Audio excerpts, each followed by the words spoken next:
প্রতিদিনের ন্যায় হযরত উমর মদিনার অলিতে গলিতে হাঁটতেছেন। হঠাৎ একদিন হাঁটতে হাঁটতে তিনি একটা কান্নার শব্দ শুনতে পাইলেন। বাচ্চাদের কান্নার শব্দ শুই না, আপনারা কথা বলতে হবে না, মনোযোগ থাকতে হবে মাহফিলের দিকে। একটু কষ্ট করে কথা বলবেন না, সাইডে কোনো কথা বলা যাবে না। আমি আশেপাশে অনেক কথা শুনতেছি, প্যান্ডেলের বাহিরে সাইড টক আসলে কথা বলতে সমস্যা হয়। আপনারা মেহেরবানি করে বাহিরে কোনো কথা বলবেন না, একদম নীরব থাকেন। কথা বলবো আমি, আপনারা শুনবেন, মাঝে মাঝে সুবহানাল্লাহ আলহামদুলিল্লাহ বলবেন, ঠিক আছে? সবার মনোযোগ থাকবে মাহফিলের দিকে। ইনশাআল্লাহ আমাদের নির্দিষ্ট টাইমের মধ্যে তাহির সাহেব আমাদের মধ্যে চলে আসবেন। আলহামদুলিল্লাহ বলেন। গভীর মনোযোগ। হযরত ওমর বাচ্চাদের কান্নার শব্দ শুনতে পাইলেন।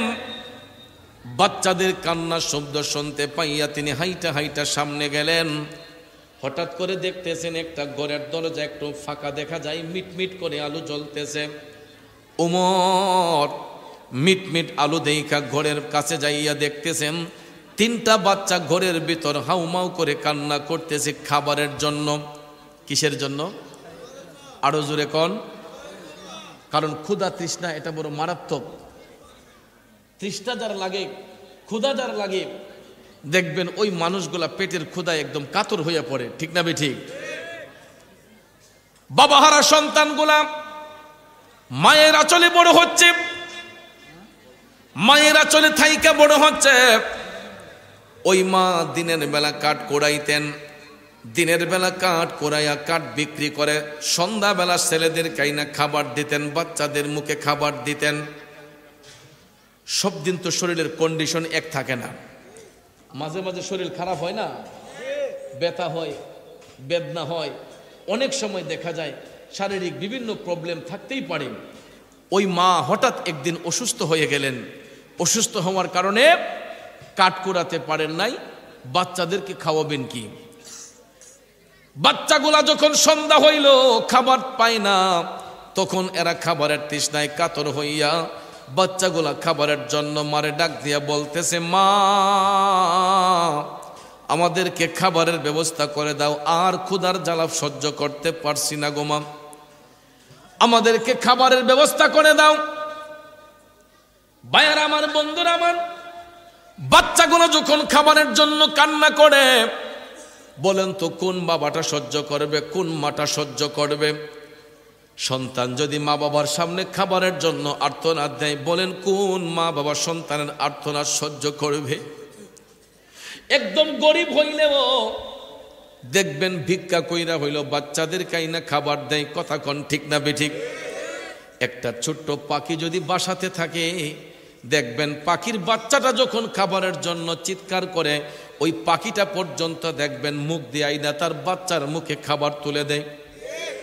বন্ধু, বাচ্চাগুলো অসহায়, বাবা দুনিয়াতে নাই, মারা চলে থাইকা বড় হয়, খাবারের জন্য যখন কান্না করতেছে, ওই মা বাচ্চাদেরকে সান্ত্বনা দিচ্ছে, তোরা কান্দিস না, কিছুক্ষণের মধ্যেই খাবার হয়ে যাবে। বাচ্চাদেরকে সান্ত্বনা দিয়া ওই মা চুলার মধ্যে একটা গরম পানির ডেকসি বসাইয়া পানি ভর্তি ডেগের মধ্যে কাটে দিয়া শুধু নাড়তেছে, বাচ্চাদেরকে বুঝাইতেছে খাবার হইতেছে। আসলে কি ডেগের ভিতর কোনো খাবার আছে? মার কথা হলো যে কাঠি নাড়তে নাড়তে বাচ্চারা মনে করবে খাবার হইতেছে, এরা ঘুমাইয়া যাবে। যখন ঘুমাইয়া যাবে তখন তো এক ঘুমে সকাল হয়ে যাবে, আমি কাজ কইরাই না আবার কাঠ কুড়াইয়া বাচ্চাদেরকে খাওয়াইব, ঠিক না ঠিক? এরকম সিদ্ধান্ত হলো মায়ের। কিন্তু ভাইয়ের আমার, সত্যি সত্যি দেখা যায় বাচ্চাগুলা খাবারের জন্য কান্না করতে করতে হঠাৎ তাদের চোখের মধ্যে ঘুম চলে আসছে। বাচ্চাগুলা যখন ঘুমের মধ্যে চলে গেছে, ওই মহিলা ইচ্ছে মতো হযরতে উমর রাদিয়াল্লাহু তাআলা আনহুকে বকাবকি করতেছে। কেমন বকাবকি? কয়, উমরের মতো রাষ্ট্রনায়ক আমরা মদিনাতে চাই না। এমন রাষ্ট্রনায়ক থেকে যদি আমার ঘরে খাবারের অভাব হয়, আমার বাচ্চাগুলা অনাহারে মরে, তার মতো রাষ্ট্রনায়ক আমরা মদিনাতে চাই না। আল্লাহু আকবার। হযরতে উমর এটা শুনতেছেন, কারণ ওই মহিলার ঘরের দেয়ালে তিনি পিঠ হেলান দিয়ে ঠেস দিয়ে দাঁড়াইয়া দেখতেছেন উমরের উপর কোনো অভিযোগ আছে কিনা। তখন দেখা যায় ওই মহিলা ঘরের ভিতর থেকে ইচ্ছে মতো হযরত উমরের বকাবকি করতেছে যে উমরের মতো রাষ্ট্রনায়ক মদিনাতে আমরা চাই না, তার অপসারণ হোক, কারণ তার মতো রাষ্ট্রনায়ক থাইকা আমার বাচ্চাগুলো অনাহারে মরতেছে। আর এই অভিযোগ শুই না হযরতে উমর টপ টপ করে চোখের পানি ছাইরা কান্না করতেছেন। আরো জোরে কন্না আল্লাহু আকবার। হযরত উমর টপ টপ করে চোখের পানি ছেড়ে কান্না করতেছেন, আহারে আমার জন্য আজকে বাচ্চাগুলো এত কষ্ট করতেছে, আমার জন্যই ঘরের মধ্যে আজকে খাবারের অভাব। হযরত উমর চিন্তা করলেন, আমি যদি এখন আমার পরিচয়টা ওই মহিলার কাছে বলি, ওই মহিলা রাগান্বিত হবে, না হয় ভয় পাবে। এই জন্য তিনি পরিচয়টা গোপন করে ফেললেন। মুখের মধ্যে একটা কাপড় বাইদা হযরত উমর দরজার মধ্যে যাইয়া কড়া নাড়তেছেন, মা ও মা, তুমি একটু অনুমতি দিলে আমি তোমার ঘরে ঢুকতে চাই। কি করতে চাই? ঘরে ঢুকতে চাই। মহিলা মনে করছে চুর ডাকাত, কই বাবা আমার ঘরের মধ্যে কিছু নাই, আমার বাচ্চাগুলো অনাহারে মরতেছে, আমার ঘরের মধ্যে কোনো খাবার নাই, মেহেরবানি করে আপনি আমার ঘর থেকে চলে যান, আমি অসহায় মানুষ। হযরত উমর কয়, আমা আমি কোনো চোর ডাকাত নই, তোমার ভয়ের কোনো কারণ নয়, মাগো আমি তোমার বাচ্চাদের কান্নার শব্দ শুইলাম, আমার একটু দরদ হয়েছে, মায়া হয়েছে, মা তুমি একটু অনুমতি দিলে আমি তোমার ঘরের ভিতরে একটু ঢুকতে চাই। জোরে কন্না আল্লাহু আকবার। এখন চিন্তা করে দেখেন হযরতে উমর তিনি ইচ্ছে করলে অনুমতি ছাড়াই ঘরে ঢুকতে পারতেন, ঠিক না বেঠিক? শোনেন, এখান থেকে একটা মাসালা শিখে যান। আমরা অনেক সময় দেখি অনুমতি ছাড়া মনে করি যে এটা আমার শ্বশুর বাড়ি, এটা আমার বন্ধুর বাড়ি, এটা আমার খালার বাড়ি, এটা আমার মামার বাড়ি, এটা মনে করে আমরা বরাবর গিয়ে ঘরে ঢুকা জায়গা আছেন এমন। আল্লাহর হাবিব সাল্লাল্লাহু আলাইহি ওয়াসাল্লাম বলেছেন, আপনি ঘরের মালিক, আপনি ঘরের কর্তা, আপনিও যখন বাড়িতে ঢুকবেন ঢুকার আগে সালাম বিনিময় করতে হবে। প্রথমে সালাম বিনিময় করতে হবে। সালামের জবাব যদি না আসে বাহির থেকে আপনি গলা কাশি দিতে হবে, 3 বার গলা কাশি দেন। তাদেরকে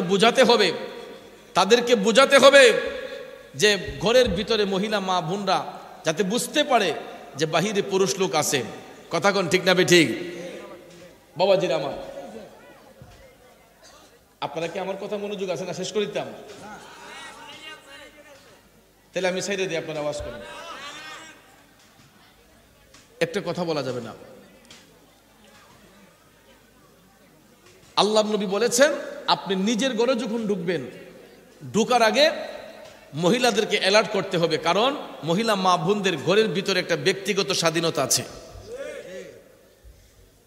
অনেক সময় অনেক মা বোনদের মাথায় কাপড় থাকবে না, অনেক সময় অনেক মা বোনদের বুকের উপর কাপড় থাকে না, অনেক মা বোন বাচ্চাদেরকে দুধ পান করায়। আমি ওনার স্বামী হতে পারি, আমি বড় ভাই হতে পারি, আমি ছোট ভাই উপযুক্ত হতে পারি, কিন্তু আমরা হঠাৎ করে ঘরে যখন ঢুকবো তখন তারা হেজিটেশন বুক করে, লজ্জায় পড়ে যায়। কথা কোন ঠিক না বেঠিক? লজ্জায় পড়ে যায়। অনেক সময় উপযুক্ত সন্তানও যদি বড় হয়, মা পর্যন্ত সন্তানকে দেখলে মাথায় কাপড় না থাকলে ইতস্ততা বোধ করে, লজ্জায় পড়ে যায়। কথা কোন ঠিক না বেঠিক?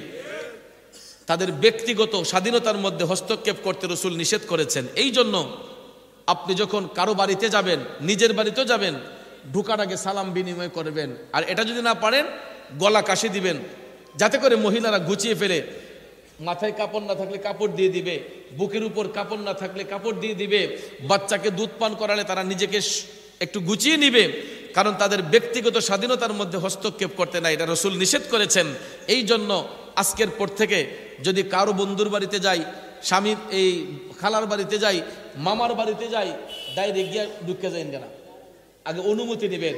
অনুমতি সাপেক্ষে যে আমি কি আসতে পারি, তখন আপনি ঘরের মধ্যে ঢুকবেন। আর না হলে তাদেরকে জানাইয়া ঢুকবেন, যাতে বাহির থেকে একজন লোক আসতেছে, বাহির থেকে আমার অভিভাবক আসতেছে, এরা যদি বুঝতে পারে। কথা কি বুঝতে পারছেন আপনারা? হযরত উমর তিনি কিন্তু ডাইরেক্ট ঢুকে যেতে পারতেন ওই ঘরের মধ্যে, কিন্তু হযরত উমর ডাইরেক্ট ঢুকেন নাই। তিনি অনুমতি প্রার্থনা করলেন, মা অনুমতি দিলে আমি ঘরে ঢুকতে চাই। এক পর্যায়ে ওই মহিলা মা অনুমতি দিলেন, ঠিক আছে আপনি ঘরের ঢুকেন। ঢুকার সঙ্গে সঙ্গে মুখে কাপড় বাঁধা। হযরত উমর পরিচয় দেন না যে তিনি হযরত উমর। মুখের মধ্যে কাপড়টা বাইদা বলতেছেন, মাগো তোমার চোখের মধ্যে পানি কেন, বাচ্চাগুলা কান্না করছে কেন? তখন ওই মহিলা ডাক দিয়া কয়, বাবারে আমার বাচ্চাগুলা অনাহারে মরতেছে, আমি একটা দক্ষিণী মানুষ, আমি প্রতিদিন কাজ করি, আমার বাচ্চাদেরকে না খাবার দেই, কিন্তু আজকে আমি শরীর অসুস্থতার কারণে কাজে যাইতে পারি নাই, আমার ঘরের মধ্যে খাবার আনতে পারি নাই, পেটের ক্ষুধায় আমার বাচ্চাগুলা কাতর হইয়া কান্না করতেছে, আর কান্না করতে করতে এরা পেটের ক্ষুধায় ঘুমাইয়া গেছে। উমরের মতো একজন রাষ্ট্রনায়ক হইয়া আমার ঘরের মধ্যে কোনো নজর নাই, উমরের মতো রাষ্ট্রনায়ক থাকার পর আমার ঘরে কোনো খাবার নাই, এই জন্য আমি মনের কষ্টে হযরতে উমরকে বকাবকি করতেছি। তখন হযরতে উমর পরিচয়টা প্রকাশ করেন না। তখন তিনি বলতেছেন, মা আমি যদি তোমার পাশে একটু দাঁড়াই, একটু সহযোগিতা করি, তোমার কি কোনো আপত্তি আছে? মহিলা কয়, বাবা আমি একটা অসহায় মানুষ, আমার উপকার করে আপনার লাভটা কি? নারায়ে তাকবীর, না